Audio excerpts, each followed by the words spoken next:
ভাবলাম যে এরকম ভাবে যদি বানানো যায় তাহলে খুব it's very easy to use. আমাদের কান মেহেন্দির কালার খুব সুন্দর আসে and it's very nice colour because এর সঙ্গে একটা বিটের রস আছে বিকজ মেহেন্দিটা তো একটু বার্গান্ডি একটু টিন্ট কালারের হয়। এবার বিটের রসটা কিন্তু এটাকে আরো ডিপ খয়েরি করছে, তার উপরে নিচটা দিচ্ছে ওটা রেড হয়ে আছে। So it's something very different, very soothing colour একটা আসে। সো আমার মনে হয় তুমি দেখতে চাইছো একদম। আমরা সবাই দেখতে চাইছি যে ক্যান মেহেন্দির অ্যাপ্লিকেশন কিরম ভাবে হয়, চলো দেখা যাক।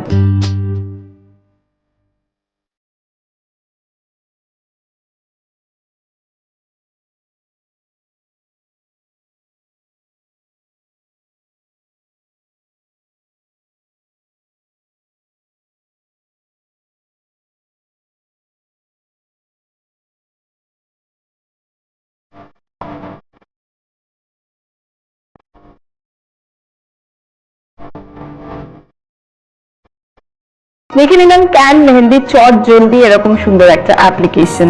আর আজকের আমাদের এই ব্যস্ত জীবনে ক্যান mehendi is very very suitable, কারণ কারোর কাছেই আমাদের অত সময় নেই, কিন্তু ইচ্ছেটা আছে মেহেন্দি করার, সময়টা ছিল না। এই দুটো ইচ্ছে পূরণ করার জন্য কম্বাইন করে চলে এসেছে এখন দ্য সোমিজ ক্যান মেহেন্দি।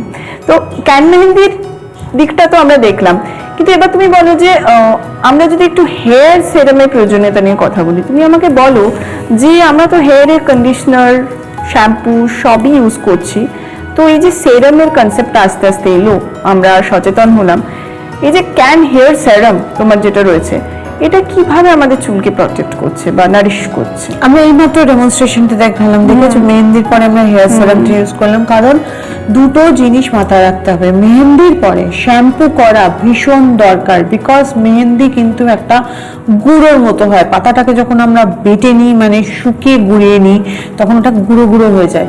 ওইটা যদি আপনারা শ্যাম্পু না করেন তাহলে কিন্তু স্ক্যাল্পে চলে যাবে এবং স্ক্যাল্পে স্ক্র্যাচ করে গিয়ে যে কেটে যাবে না, সেই কাটা জায়গায় দেখবেন ছোটবেলায় পড়ে গেলে কেটে কেটেছিল, অনেক অনেক দুষ্টু বাচ্চাদের হয় না, সেখানটা চুল বেরোয় না, ঠিক সেরকম কিন্তু না জানা একটা হালকা হালকা কাটা, যাতে করে কিন্তু আমরা দেখবো যে ডেন্সিটিটা কমে যাচ্ছে। সো ডেফিনেটলি ক্যান মেহেন্দির পরে কিন্তু শ্যাম্পু করাটা খুব দরকার। তো ক্যান্সেল শ্যাম্পু দিয়ে শ্যাম্পু করে নিন, একটু ক্যান্সেল কন্ডিশনার দিয়ে কন্ডিশনিং করে নিন, কারণ মেহেন্দির একটা ধর্মকে চুলকে একটু ড্রাই করে। যদিও ক্যান মেহেন্দি ইউজ করার পরে আপনারা যে সিল্কিনেসটা পাচ্ছেন দ্যাট ইজ ফর অ্যালোভেরা, তাও আমি বলবো ক্যান্সেল কন্ডিশনার দিয়ে কন্ডিশনার করে নিন। কিন্তু তারপরে ক্যান শাইন হেয়ার সেরাম যেটা আমরা দেখালাম, সেটা ইজ নট ফর ক্যান মেহেন্দি, ইটস ফর প্রোটেকশন। তার কারণ হচ্ছে আমাদের সূর্যরশ্মি থেকে কিন্তু চুলটা জ্বলে যায় এবং জ্বলে গিয়ে কুচকে যায়। দেখবে 16 বছর বয়সে চুলটা অনেকটা স্ট্রেট থাকে, অনেকটা ফ্লেয়ারি থাকে, কিন্তু যত বয়স বাড়ে চুলটা যেন মনে হয় যে একটু কুচকে কুচকে যাচ্ছে। সেটা কিন্তু অবভিয়াসলি এজিং প্রসেস, চুলেরও কিন্তু বয়স বাড়ে। একদম। আমরা যখন বাইরে বেরোচ্ছি তখন আমরা যদি ক্যান শাইন হেয়ার সেরাম না ইউজ করি, তাহলে ওই ইউভি রেস থেকে যেটা আমাদের স্কিনে চলে আসে, যে আমাদের সানস্ক্রিনের জন্য যে এজিং প্রসেসটা, সেটা কিন্তু আমাদের চুলেও হয় এবং চুলটা পুড়ে যাবে, চুলের বয়সটা বেড়ে যাবে। সো সেই ক্ষেত্রে আমার মনে হয় যে ক্যান শাইন হেয়ার সেরাম ইউজ করাটা খুব দরকার। তোমার এই অসাধারণ প্রোডাক্টগুলো তো এখন সব অনলাইনে অ্যাভেলেবল, তাই তো? সো যারা বন্ধুরা মনে করছো এই প্রোডাক্টগুলো ঘরে বসে অর্ডার করতে চাও, তারা www.thesomiscanproduct এই সাইটে যাও এবং গিয়ে প্রোডাক্ট সম্পর্কিত সমস্ত তথ্য নিয়ে নাও। এছাড়াও আমাদের মনে অনেক রকম প্রশ্ন থেকে যায়, আপনাদের যাবতীয় প্রশ্নের উত্তর দেওয়ার জন্য রয়েছে দ্য সোমিজ ওয়ার্ল্ডের হেল্পলাইন নম্বর, যেটা আমাদের স্ক্রিনে যাচ্ছে, রয়েছে ইমেল আইডি, সেটাও স্ক্রিন থেকে আপনারা চুকে নিতে পারেন, আপনাদের যাবতীয় ফিডব্যাক আমাদের জানাতে পারেন।